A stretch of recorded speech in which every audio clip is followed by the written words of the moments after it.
Manao akory nareo ato koa? Salama. Salama koa hi. Ndaty io tantara vaovao raha tamy Facebook aty ity.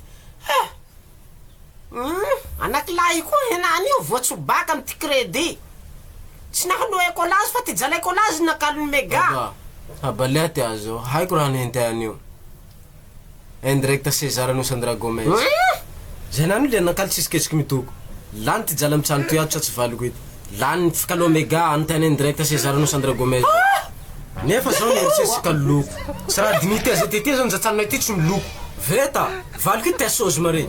Rey, rindry rey nany mendakendaky hanisirasira tokony hamboary reo. Fa laha zao mivola valiko ity. Soa henany tonga de mulo, soa sentira ty ankolo. Zao! Nanino ya baba? Ko hitara manabuka bukole marale semela tanako. Misy raha soso mandeha amin'ny fiainanay dia la ouvert ta bouche. Ranao ty ko raha kivava. Valiko vona baba. Reo moka ty vinato harenareo ka. Tsanonjozy to fa tsy miloko tsy dare nefa mikekery betany io maro loko. Eka mikekery betany mora enta. Sady lafa iha piasa tsano. Ze matériel ilana be bakasik tsano complète yaw.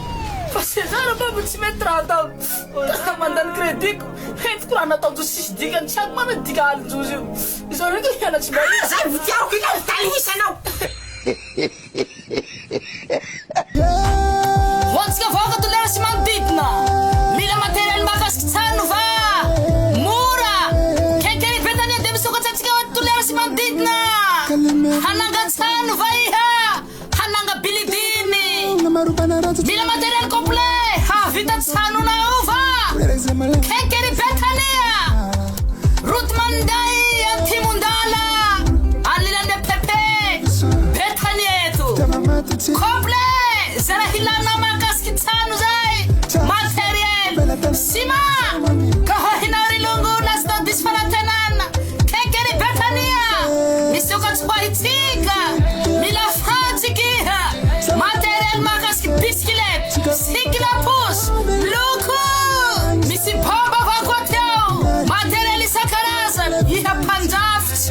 Miss Colly boatao. Accessory isakarazan. Hitatsika. Am kekery betania tia.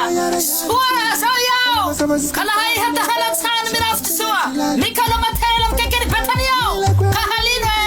Master tanjazana. Amen.